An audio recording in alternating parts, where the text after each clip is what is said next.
3 Kuiper missions. At T-minus 9 minutes and 30 seconds, everything is looking good for an on-time liftoff, and the range is ready to support. And just a quick note, at our customer's request, we will be ending live coverage of the mission just after the first stage booster landing. As far as weather is concerned, we've been keeping an eye on our launch commit criteria all night, and everything so far seems to be working in our favor. If for any reason we are unable to launch tonight, a backup opportunity is available tomorrow at 1:57 a.m. Eastern Time.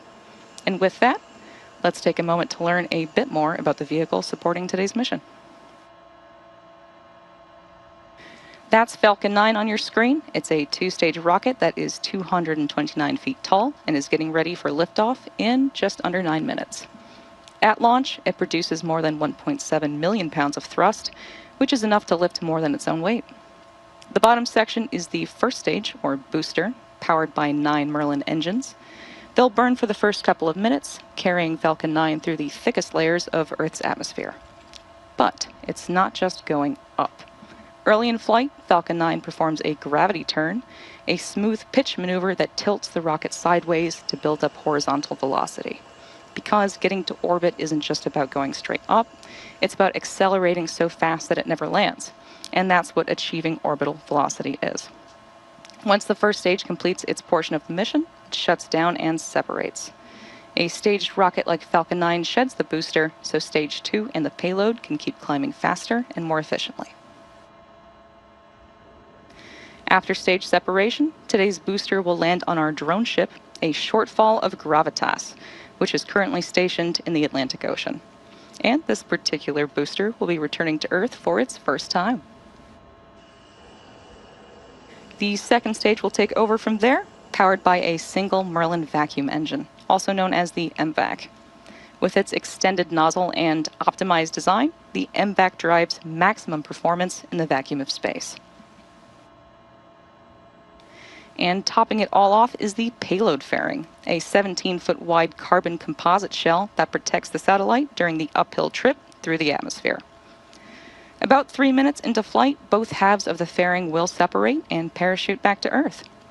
Now, both of these fairing halves have seen multiple flights. One is flying for its 28th time today, and the other is flying for its 27th. If recovery goes to plan, the fairings will be pulled from the ocean and prepped to fly again. So much of what makes Falcon 9 remarkable happens in flight. Those stages separating, the first stage landing itself on a drone ship in the middle of the ocean, the fairings parachuting back, all to get ready for another flight to space. Every part of Falcon 9 is part of a larger design that comes together to do one thing: escape gravity. And that is the first step in building our multiplanetary future. At T-minus 6 minutes and 23 seconds, Falcon 9 is tracking no issues, and our payload is looking healthy. Falcon 9 has been loading propellant since T-minus... Stage 1, RP1 load is complete. Good call out there. We've been loading propellant since T-minus 35 minutes, and we're expected to finish loading at T-minus 2 minutes. If for any reason we don't launch today, we do have a backup opportunity tomorrow at 1:57 a.m. Eastern Time. Next up in the countdown, the transporter erector, or the TE, will begin to retract away from Falcon 9. That's the large truss structure that you see standing next to the rocket. It's hinged at the base and is connected to the launch mount beneath the first stage. First, we'll see the clamp arms open around the second stage. Then the TE will begin to pivot back, slowly swinging away from the rocket. It'll reach its full recline by T-minus 3 minutes and 40 seconds. You might also hear the TE called the strongback. It's the same structure, just referred to as a different name. The TE also does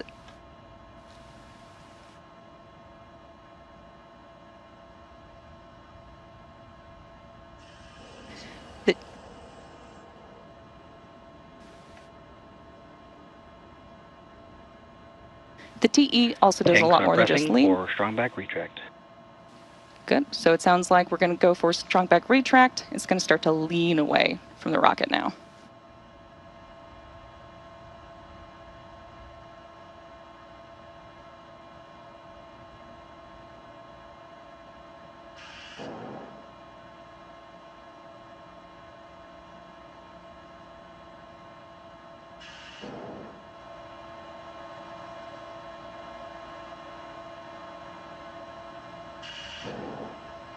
We should be expecting those clamp arms under the second stage to start opening up. It'll take about 15 seconds for them to fully open. And there they go. Once they're out of the way, the strong back can recline away from the vehicle and give it room for liftoff.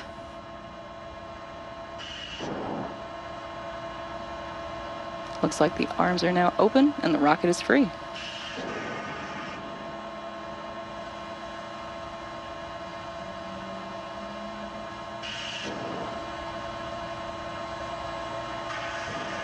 You can see it slowly starting to move away from the rocket now. Strong back recheck has started. Right now, both stages are nearly fully loaded with about 1 million pounds of propellant. That includes RP1, a highly refined kerosene, and liquid oxygen, chilled to under 300 degrees below zero. Propellant is loaded late in the countdown, and that's intentional. Colder propellants are denser, and denser propellants mean more performance out of the same tanks. The colder it is, the more mass that you can move. Before any of that propellant flows, though, the plumbing and engines are chilled down. That prevents thermal shock and boil off when the ultra-cold liquid starts moving. You might also hear that referred to as engine chill.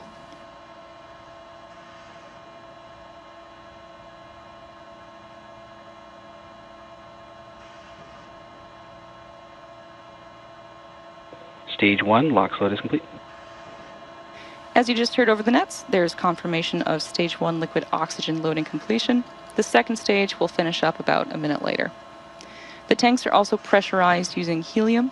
That helium is chilled too, so it stays compatible with the cryogenic plumbing. During flight, that pressurization helps force propellant into the engines as the tanks empty.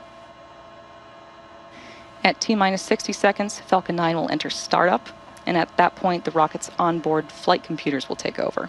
From there on out, the countdown becomes fully autonomous. Just inside of T-minus 2 seconds, then the 9 Merlin 1D engines will ignite. And once they're at full power, Falcon 9 will lift off the pad and begin its climb to Stage 2, orbit. LOX load is complete. And another great call out. So the first and second stages are now fully loaded with over 1 million pounds of rocket-grade kerosene fuel and liquid oxygen.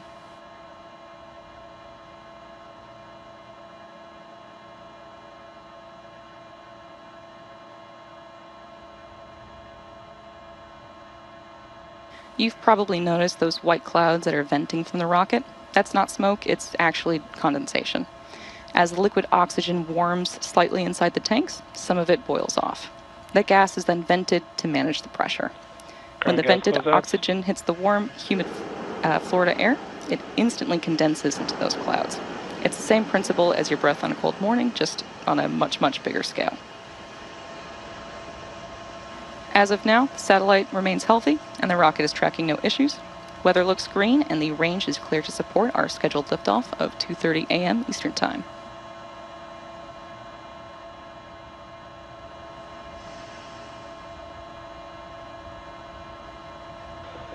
Falcon 9 is in startup.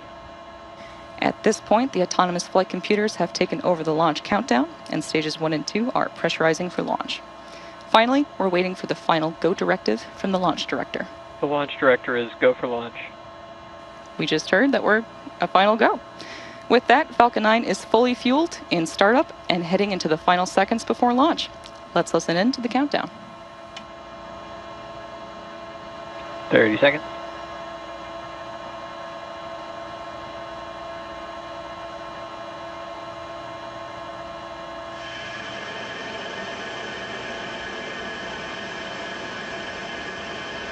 15 seconds. T-minus 10, 9, 8, 7, 6, 5, 4, 3, 2, 1. Ignitions. Engines full power. And liftoff. Go Falcon, go Kuiper.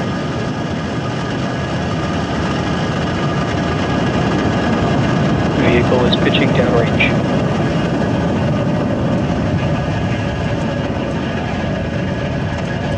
Stage 1 propulsion is nominal.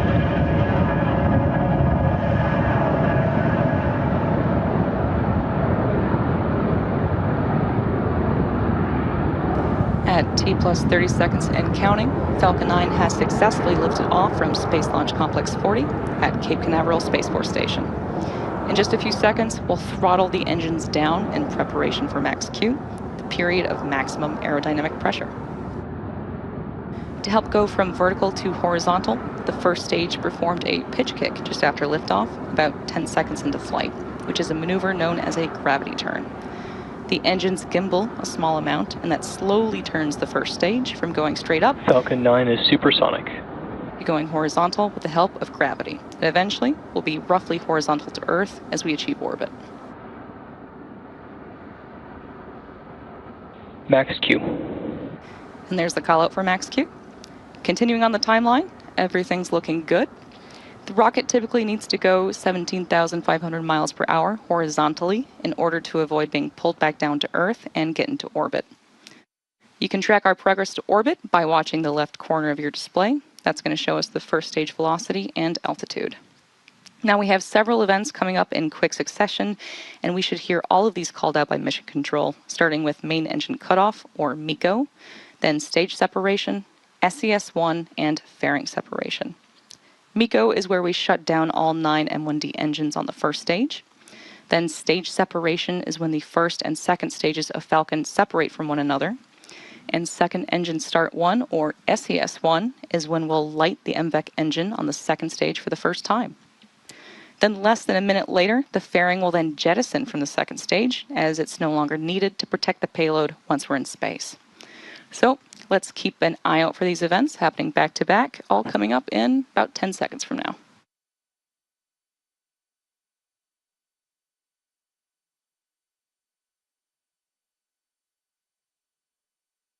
MECO.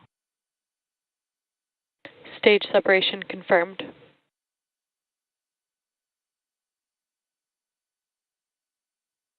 Stage 2 startup.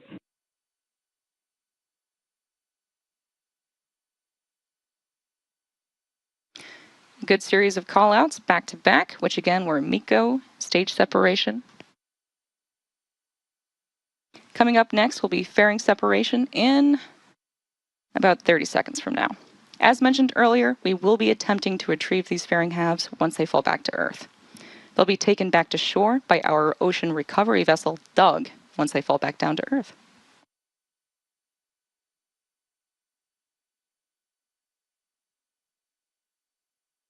And we should be hearing that call out for fairing separation in just about 10 seconds from now.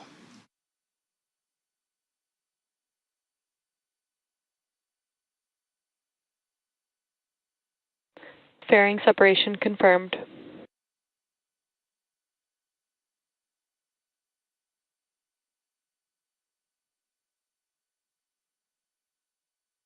Here's a good call out for fairing separation.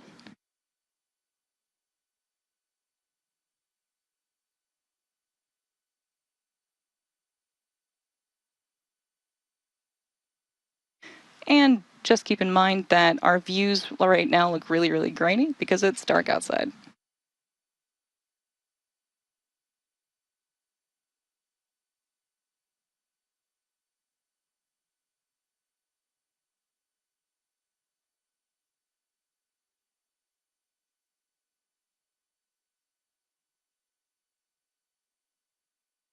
We are T plus 4 minutes and 26 seconds into today's mission. The next major milestone is coming up just past the T plus 6 minute mark, where you should see the first stage's entry burn on your screen. To start the entry burn, we will relight 3 M1D engines on the first stage, starting with the center engine, known as E9, followed shortly by the E1 and E5 engines. This helps slow down the vehicle as it passes back into the Earth's denser, lower atmosphere. We need to slow the rocket down to reduce re-entry forces, which then helps us recover and reuse the first stage. We're still over a minute away from the beginning of the entry burn, and you can check out the telemetry on the bottom of your screen and see that our second stage is still picking up speed and heading towards its destined orbit. On your right screen, you can see that engine burn, and the left side, you can see the first stage decelerating and making its way back to Earth.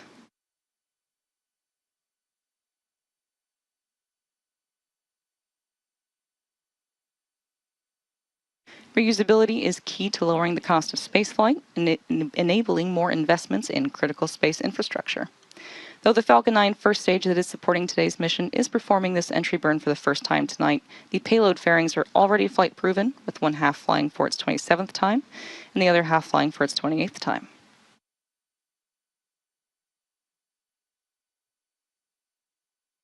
We're about 20 seconds away from the beginning of the entry burn. If you like, you can check out the telemetry on the bottom of your screen, where you can watch the graphics light up as the engines do.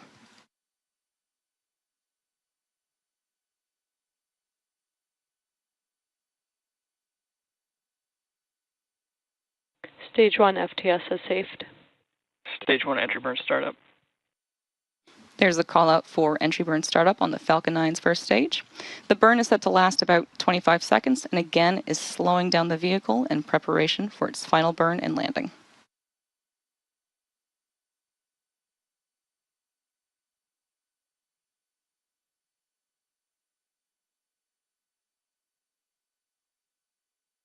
Stage 1 entry burn shutdown.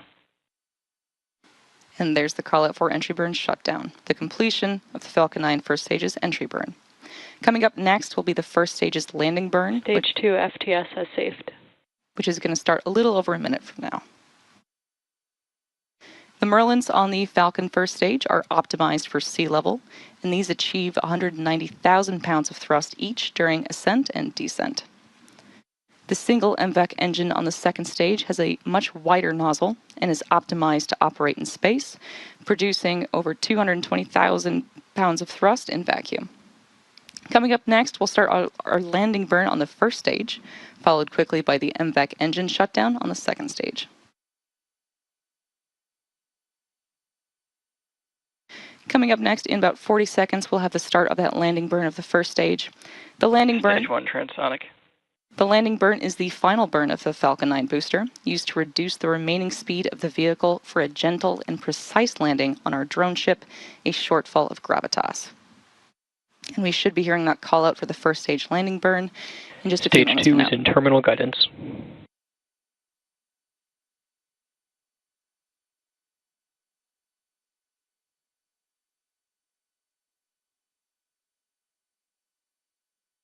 Stage 1 landing burn.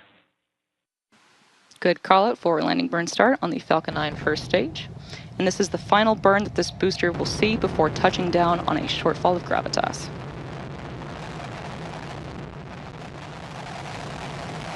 Stage 1 landing leg deploy.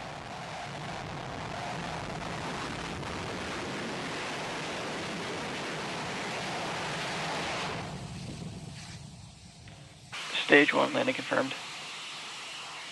There's the call out for a successful landing of our Falcon 9 rocket. This was the first launch and landing for this first stage. Nominal orbit insertion. Good call out too. A great way to cap off this early morning mission. As we mentioned at the top of the show, at our customer's request, we will be ending our live coverage now that the booster has landed. So let's wrap up tonight's broadcast. All of us here at SpaceX want to thank our customer, Amazon. We also want to thank the Eastern Range and Federal Aviation Administration for supporting this mission.